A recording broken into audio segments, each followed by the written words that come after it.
Hello, today I am so excited to be talking about The Sims 2. So, if you're out of the loop, on Friday, EA re released The Sims 2. You have to pay for it, unfortunately, and they're calling it The Sims 2 Legacy Edition, but it is just a re release.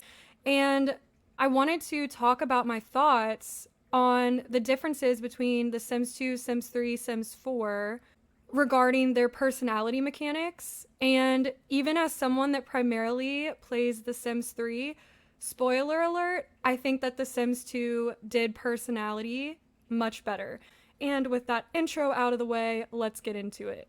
Part 1: Aspirations and Traits. All Sims in The Sims 2 have one of 6 primary aspirations: pleasure, family, romance, knowledge, fortune, and popularity. All pre-made Sims in town, teen and older, will already have their aspirations set. For younger Sims, so think baby, child, and the other younger life stages, the player will choose the aspiration when the Sim ages to a teenager. I cannot express how much I love these aspirations. At first, it can seem limiting to be forced to choose between 6 aspirations, especially coming from The Sims 3, but these 6 aspirations truly cover the full range of human motivation in a way that makes storytelling come so naturally. In Vanilla Sims 3, they got rid of these 6 main aspirations and developed a trait system. So instead of having like one core main personality, all adult Sims get 5 traits. According to Google, with all expansions, there are 99 traits. That is a lot. Don't get me wrong, I love the variety and uniqueness of the traits, but the issue that I have with the Sims 3 traits is that they are not consistent in their gameplay impact and even storytelling potential. So, you could have a Sim in The Sims 3 that feels really fleshed out because they have traits like ambitious, artistic, family oriented, and commitment issues. These are traits that could also be considered major personality characteristics. But then other Sims could have traits like excitable or absent minded, perceptive, loves the heat, hydrophobic.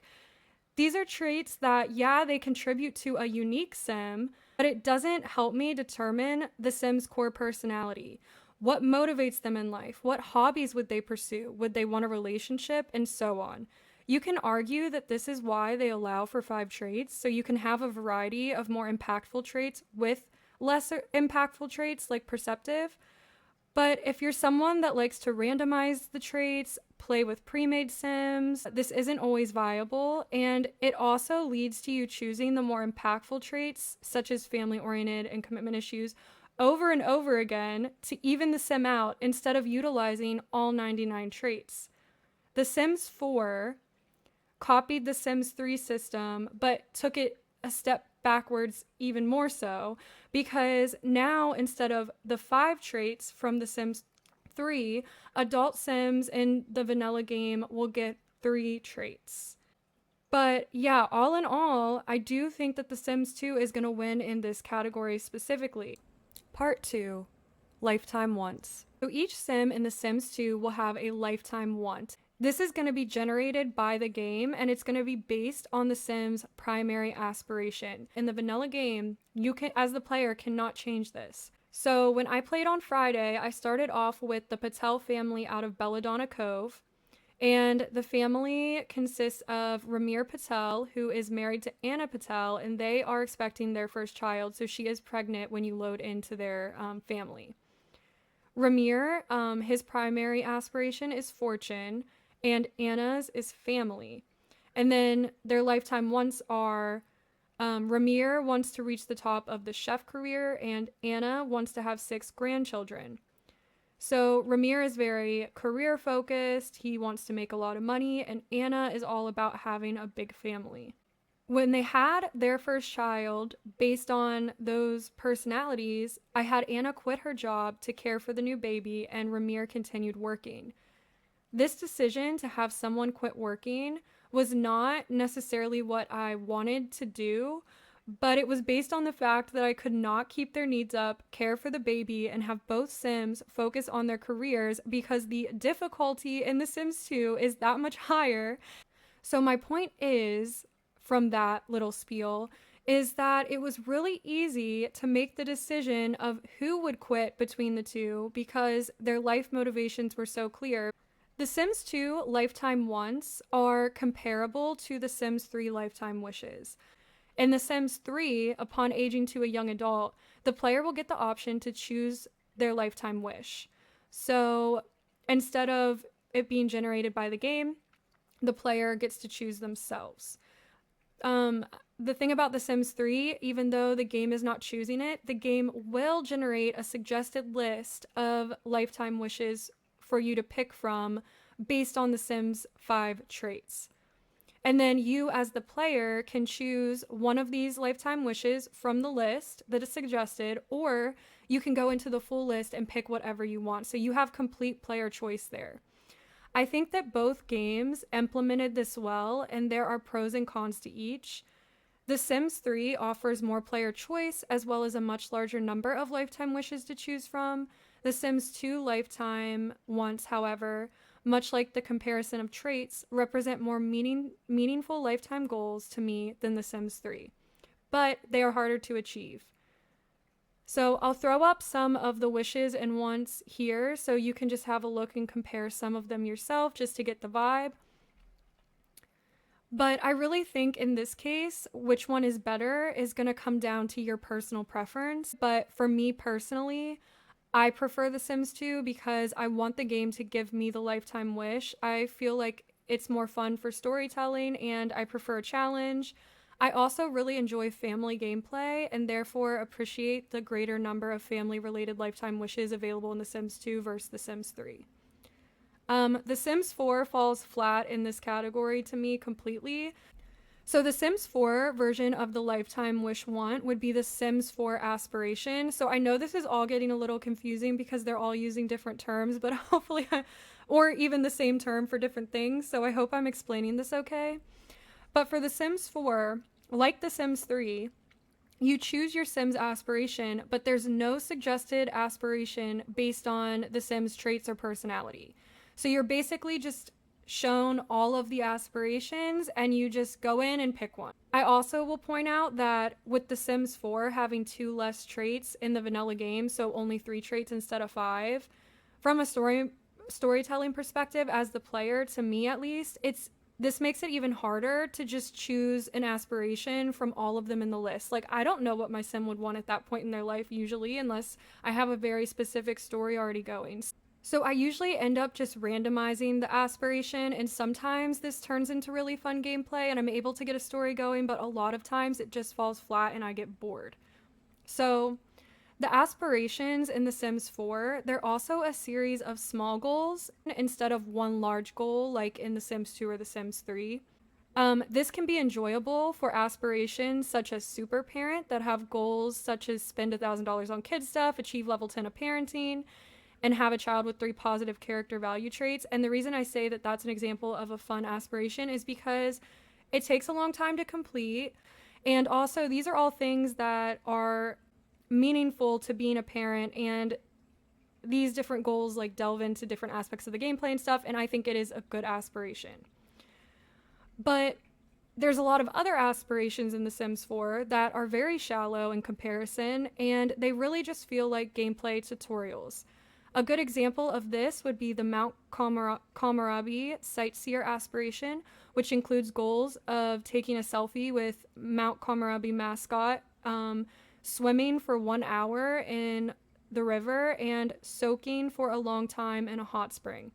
Those to me do not feel meaningful or grand enough to be the Sims' entire life goal. I will say that The Sims 4 did make up for this. They allow you to complete more than one aspiration, unlike The Sims 3 and The Sims 2. So if you finish one aspiration in The Sims 4, you can go in and select another, and you'll still get like aspiration points and all of that for doing a second aspiration. So that is a positive.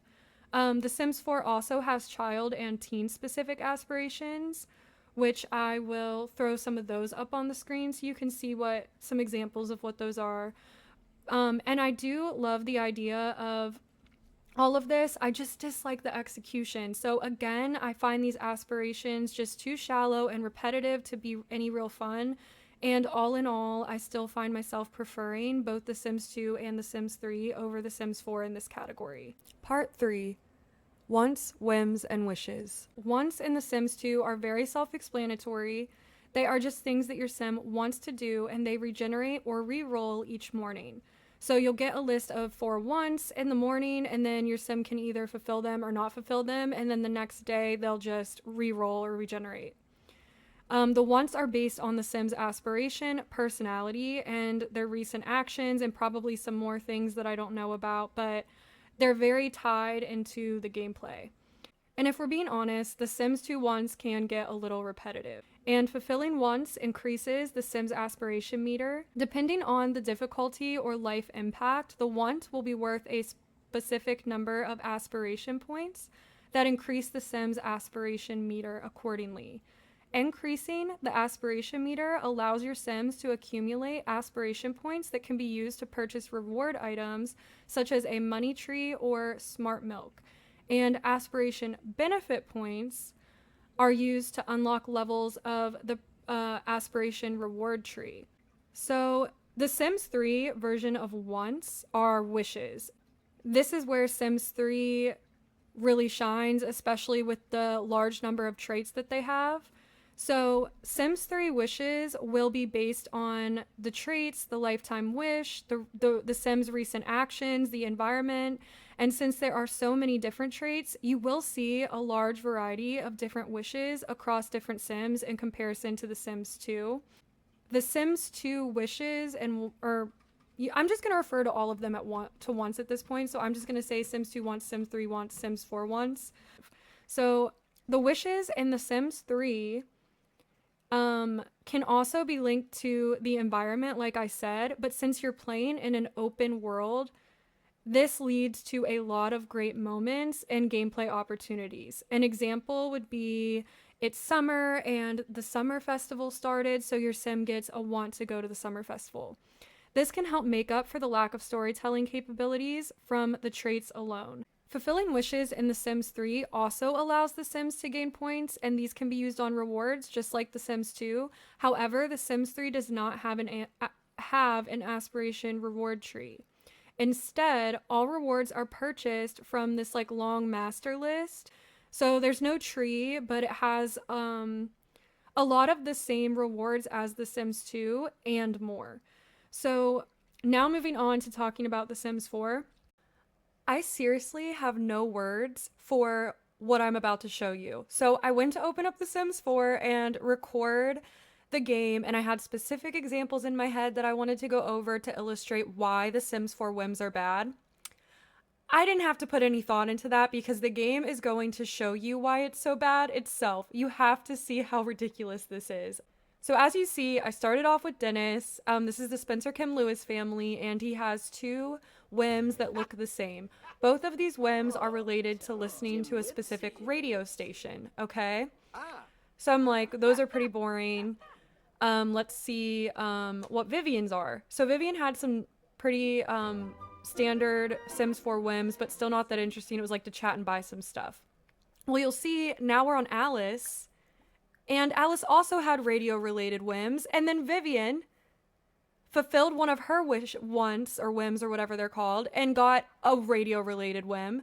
And then I went to Eric, and he has radio-related whims. And then Olivia, who is swimming in the pool, also has radio-related whims. This has to be some type of bug that was introduced in a recent update, but this is so funny to me because this just paints the picture so vividly on how annoying, repetitive, and boring The Sims 4 whims are. And to make matters worse, I had initially thought that you could cancel the whims by right-clicking, but that was because I usually play with mods. In the vanilla game, you cannot cancel these whims. So all my Sims would have these radio-related whims until they fulfill them unless I waited for the following day for them to re-roll. It is just absolutely ridiculous and so disappointing compared to what we just saw with The Sims 3 and The Sims 2. So a big factor with The Sims 2 wants system is that they don't only have wants, but they also have fears. So these are exactly the opposite of wants. The fears will be things that the Sims do not want to happen. A popularity sim, for example, may fear losing a friend. So if this fear comes true, the Sims aspiration meter will decrease. So if they fulfill a want, it increases. If a fear comes true, then this aspiration meter decreases. And there are negative consequences to a low aspiration meter. It affects their mood and motivation. If a Sim dies with low aspiration, it will even impact their gravestone. The Sims 4 introduced fears in 2022, which was 8 years after the base game released, and it is an extremely half-baked feature in my opinion. The fears show up as temporary traits. They are not their own like system, so they kind of worked off of an existing system to just get these into the game.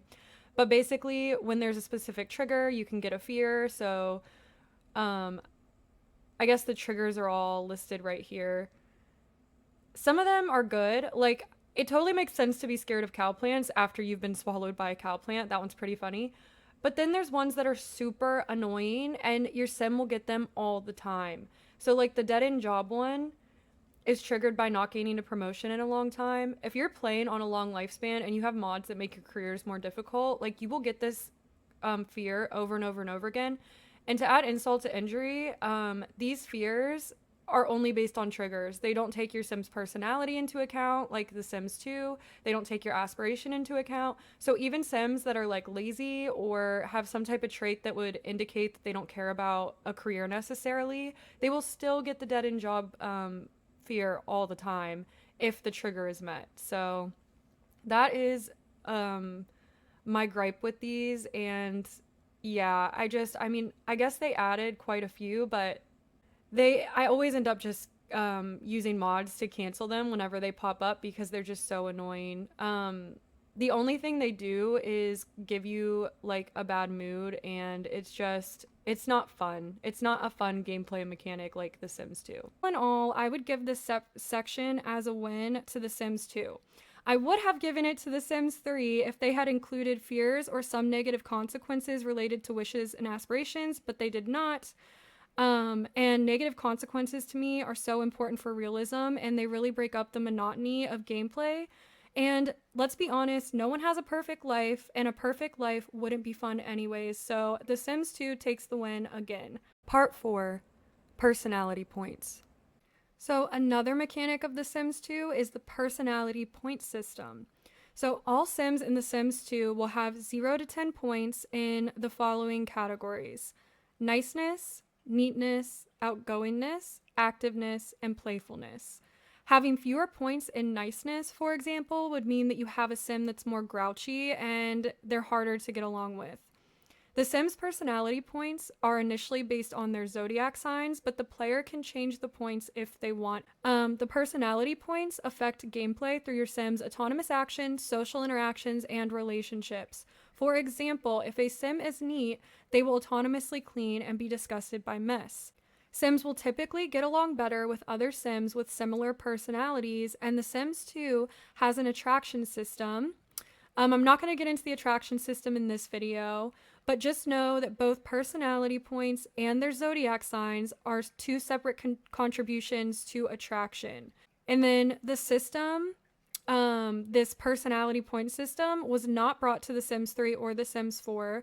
Again, the closest thing would be traits, and The Sims 3 and Sims 4 can seem more appealing at first with this as well, in the illusion of choice, because there are far more traits to choose from. However, the Sims 2 personality point system allows every Sim's core personality to be defined. Like I mentioned, in The Sims 3 and 4, you can end up with some pretty shallow Sims depending on the traits that you choose or get or randomize.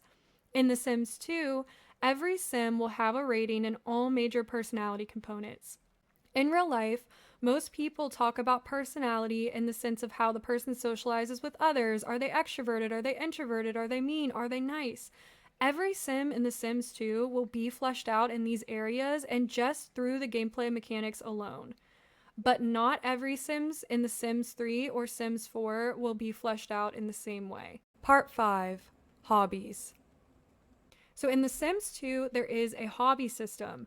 Sims can gain enthusiasm points in these hobbies by participating in hobby-related activities. So, my favorite aspect of this hobby system is that every sim has their one true hobby. So, this one true hobby is assigned to the sim at birth, and it's based on their personality, and it basically just means, like, hey, this is your sim's favorite hobby. This is a really great way to add another layer of personality to the sim, and it also can give you direction on what careers they might pursue and things like that. So, something that I was super excited about when I was playing the Patels, as I mentioned earlier, is like I said, they had a baby in their round, and well, the baby started playing with the little block toy, and when it did that, I got a pop up, and it was like, Aaron really enjoyed this science activity, and science is his one true hobby, something along those lines. And so I thought it was just such a great touch that the developers even remembered to, in this later expansion pack, Free Time, the developers even remembered to go back into like base game toddler items and code so that those items will be recognized in the hobby system. And this type of attention to detail is just not something that you see in The Sims 4. Part 6, Conclusion. I think the biggest mistake The Sims 3 made was trying to do more than The Sims 2.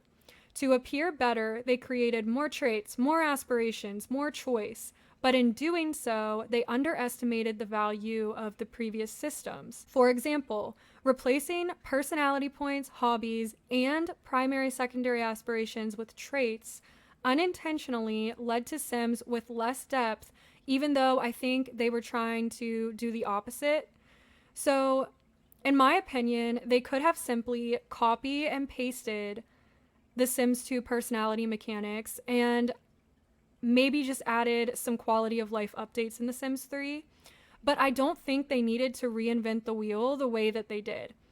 And The Sims 3 was so innovative in other ways, such as with their open world and their story progression, that even without changing the personality mechanics at all, I think The Sims 3 would have still felt like a step forward in the franchise. And you can really tell how much passion was put into that game. The Sims 4, on the other hand, is hard to compare in the personality mechanic department because it feels so lacking. I will give The Sims 4 credit for things they do better, such as Cass, Build By, the infant toddler life stage, but this video is just discussing personality. I also know there are many new Sims 4 mechanics that I failed to mention at all, such as self-discovery traits from growing together and some other things, and I do appreciate them working to add more personality depth in recent years, but I still don't believe that any of these mechanics are strong enough to hold a place in this video and change my opinion about The Sims 2. But I will continue to play all three games, The Sims 3, The Sims 4, and now The Sims 2 as well. So thank you for listening to this video, and I hope that you enjoyed. Definitely let me know if you agree or disagree with me, and I'd be interested to hear everybody's opinions and what they think about this new Sims 2 re-release. So, also, if you've watched any of my Sims 3 Sunset Valley series, I am working on episode 3. I'm adding in a functional college and shopping strip, so it's just taking me a while to get the builds exactly how I want them. But I do plan to have that video up at the end of this week as well. But thank you so much for watching if you've come this far, and I'll see you in the next video. Bye!